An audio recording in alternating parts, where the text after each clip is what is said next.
Hi friend, मैं doctor Ajay Srivastava, आपका मेरे इस चैनल में स्वागत है। आज हम बात कर रहे हैं, अगर आपको खाना खाते ही लैट्रिन लग जाता है, कहीं भी अगर आप जाते हैं लैट्रिन लग जाता है और उसको रोक नहीं पाते, यहाँ तक कि खाना खाने के बाद तुरंत आपको भागना पड़ता है और लैट्रिन जाते जाते कभी कभी कपड़ा भी खराब हो जाता है। ऐसे बहुत सारे रिक्वेस्ट आए थे, तो हमने सोचा एक बार एलोसोकोट्रिना पे भी वीडियो बनाया जाए।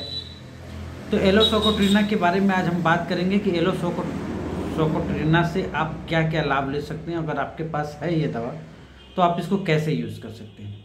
फ्रेंड्स, एलोसोकोट्रिना का काम जनरली आंत पे होता है, छोटी आंत पे, और यही वजह है कि एलोसोकोट्रिना को हम लोग जनरली इसलिए यूज़ करते हैं डायरिया में, डिसेंट्री में, लैट्रिन में। यानी अगर आपको कई बार लैट्रिन जाना पड़ता है, यानी एक मोटी बात आप ये समझिए कि जब जब आप खाना खाते हैं तब तब आपको लैट्रिन जाना पड़ता है।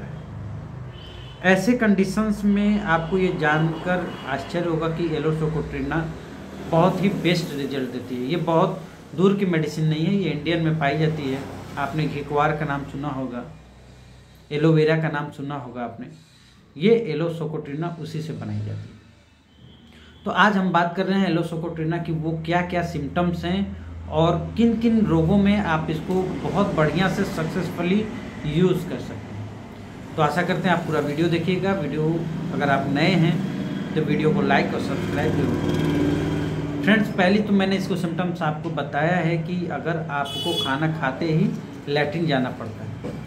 अब देखिए, यहाँ दो कंडीशंस है। अगर आप होम्योपैथिक वर्ल्ड से हैं तो आपको पता होगा कि खाना खाने के बाद लैट्रिन जाने के लिए 3 दवा आती हैं: आर्जेंटम नाइट्रिकम, कालीफॉस और एलोसोकोट्रिना। एलोसोकोट्रिना का सिम्टम्स ये है कि ये आंत की इनएक्टिविटी के वजह से लैट्रिन जाना पड़ता है उसको, क्योंकि आंत रोक नहीं पाता है, संकुचित करके उसको रोकना रहता है, वो आंत रोक नहीं पाता है मल को, इसलिए वो बाहर आ जाता है। और एलोसोकोट्रिना में बाहर जरूरी नहीं है कि तरल मल ही आता हो, कठोर लेण की तरह भी बाहर आ जाता है आंव के साथ मिक्स। ये एलोज की एक सिम्टम है। आर्जेंटम नाइट्रिकम पे भी मैंने वीडियो बनाया हुआ है, तो या कालीफॉस पे भी बनाया है। तो आर्जेंटम नाइट्रिकम में क्या होता है कि पेशेंट नर्वस होता है, वो खाता ही जल्दी जल्दी है, लेट ना हो जाए, छूट न जाए, एग्जाम न छूट जाए। इसके वजह से आर्जेंटम नाइट्रिकम का यूज़ वैसे नर्वसनेस में यूज़ किया जाता है। अब अगर बात करें कालीफॉस की, तो कालीफॉस का पेशेंट गंभीर रूप से नर्वस होता है। अब गंभीर रूप से नर्वस होने का मतलब ये होता है कि वो अपनी प्रॉब्लम्स जानता है, इसके वजह से नर्वस होता है।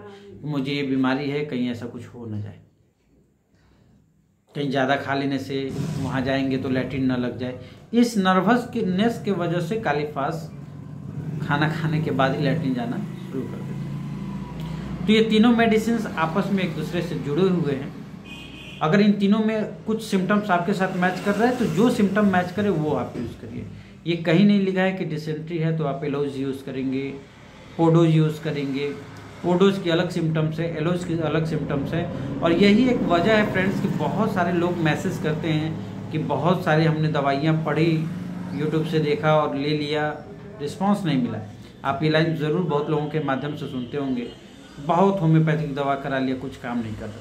यही वजह है, आपने दवा कराए हैं, आपने सिम्टम्स कभी नहीं मिलाया है। और शायद यही एक हमारे होम्योपैथिक वर्ल्ड में बहुत फास्ट भागने की कमी है। इतना तेज़ भागने की चाहत है कि लोग सिम्टम्स भी अब मैच करने की कोशिश नहीं करते। पहला तो रेडीमेड जो कंपनियां बना के देती हैं, आप उसको चला के लेते हैं, रिस्पांस देती हैं, आराम देती हैं, जड़ से नहीं जाता है। कारण यही है। अब हम दूसरी बात करें, एलोज के जो पेशेंट होते हैं उनकी लैट्रिन हमेशा, चूँकि हमने आपको बताया कि संकुचित जो अंग होता है, संकुचन करता है, जो मल को रोकता है, वो रोकने का वो काम ही नहीं करता है। अब जब वो काम नहीं करेगा तो जब भी आप कुछ खाएंगे या 1 घंटे 1.5 घंटे बाद वो फिर धीरे से आगे बढ़ जाएगा, फिर आपके मल द्वार में बाहर आना शुरू होगा। अब आपका जो ध्यान है वो दुनिया से हट के यहीं लगा रहेगा कि भाई कहीं फिर ना लैट्रिन हो जाए। इसलिए आप चाय भी पियेंगे तो लैट्रिन भागना पड़ेगा, बिस्किट भी खाते हैं तो लैट्रिन भागना पड़ता है। तो ये वो सिम्टम्स हैं फ्रेंड्स जिसके माध्यम से आप एलोज को बहुत ही बेस्ट तरीके से यूज़ कर सकते हैं। इसके अलावा अगर हम बात करें तो एलोज सोकोट्रिना का यूज़ ऐसे पेशेंट भी कर सकते हैं जो ओल्ड एज में हैं, और आपने ध्यान दिया हुआ होगा कि जब गैस निकलता है तो उसके साथ साथ लैट्रिन निकल जाता है। ऐसे बहुत सारे कंप्लेंट्स आते हैं मेरे, मतलब हर महीने 2 4 5 ओल्ड एज में हमको ज़रूर मिल जाते हैं। लेकिन एलोज और फास्फोरस ओल्ड एज की डिसेंट्री की बहुत ही बेस्ट मेडिसिन है। एलोज पहले एयर निकलेगा, उसके बाद लैट्रिन निकलेगी। फास्फोरस में एयर जैसा महसूस होगा और लैट्रिन निकल जाएगी, यानी उसमें दिन भर लैट्रिन करते ही रहता है पेशेंट। इसलिए एलोज को ऐसे कंडीशंस में आप यूज़ करें, आपको रिस्पांस मिलेगा। अच्छा, इसको यूज़ कैसे करना है? अगर गंभीर क्रॉनिक कंडीशंस हैं तो एलोज को आप क्यू पोटेंसी में लीजिए और 10 बूंद आधा कप पानी में डालकर दिन में 3 बार लीजिए।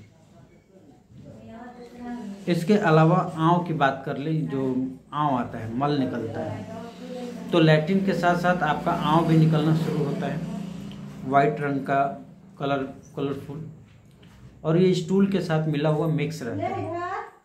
तो ऐसे मिक्स अगर आपके साथ भी ऐसा मल आ रहा है, लैट्रिन आ रहा है, तो वैसे कंडीशंस में आप एलोज सोकोट्रिना 30 पोटेंसी में 5 बूंद करके दिन में सुबह शाम ले लीजिए, आपको आराम मिल जाएगा। इसके अलावा अब हम बात करते हैं डिसेंट्री में। एलोज सोकोट्रिना को आप डिसेंट्री में भी यूज़ कर सकते हैं। इसकी जो डिसेंट्री होती है, जब लैट्रिन हो जाएगा तो पेट में गड़गड़ गड़गड़ की आवाज़ आती है, बहुत थोड़ा होता है। पोडोफाइलम में डिसेंट्री बहुत ज़्यादा लैट्रिन करता है, पानी की तरह एकदम पिचकारी की जैसा वेग से आता है। एलोज सोकोट्रिना में वेग नहीं होता है, लैट्रिन हुआ और फिर उसके बाद पेट गड़गड़ाना शुरू होता है, जैसे लगता है कि कोई अगर पतला बोतल मुंह का पानी भर दिया जाए, उसको फिर गिराया जाए तो गड़गड़ गड़गड़ आवाज़ आता है। सेम आप उस कंडीशन से समझ सकते हैं। अब हम बात कर रहे हैं, ऐसे बहुत सारे पेशेंट मिलते हैं जिनको बियर पीने की शौक़ होती है। अगर आपको बियर पीने का शौक़ रहा है या है, और कभी कभी आप बहुत ज़्यादा पी लेते हैं, इसके वजह से आपको 2-3 दिन लैट्रिन लग जाता है, तो ऐसे कंडीशंस में 2-3 बार से अगर ज़्यादा लैट्रिन डायरिया में हो जाता है बियर पीने से, यानी जब भी आप बियर पीते हैं तो धीरे धीरे आपको डायरिया की टेंडेंसी हो जाती है, तो ऐसे कंडीशंस में आपको यूज़ करना चाहिए एलोज सोकोट्रिना क्यू पोटेंसी में। एलोज सोकोट्रिना का पेशेंट हमेशा ठंडा चीज़ मांगता है, उसके पेट गर्म होती है, तो ऐसे कंडीशंस में आप एलोज सोकोट्रिना को यूज़ कर सकते हैं। इसके अलावा अगर हम बात कर रहे थे, आपको कंपेयर कराए मैंने, तो एलोज सोकोट्रिना और नक्स वोमिका दोनों में लैट्रिन क्लियर नहीं होने की शिकायत होती है। यानी कि अगर आप एलोज सोकोट्रिना को ले लीजिए या नक्स को ले लीजिए, दोनों में लैट्रिन क्लियर नहीं होती। अब क्लियर नहीं होने का कारण है संकोचक मांसपेशी। नक्स में थोड़ा सा लैट्रिन हो जाता है, फिर उसके बाद लगता है कि हुआ ही नहीं है। एलोज में थोड़ा सा लैट्रिन हो जाता है, फिर लगता है कि अब लगा है, कुछ खाएंगे तो लैट्रिन जाना पड़ेगा। एक लाइन की ये अंतर है, डिफरेंसेस हैं, जो आपको एलोज और नक्स में अंतर करने के लिए बहुत ही कारगर होते हैं। इसके अलावा भी एक और दवा आती है सल्फर। एलोज और सल्फर एक दूसरे से जुड़े हुए हैं, कंबाइंड है।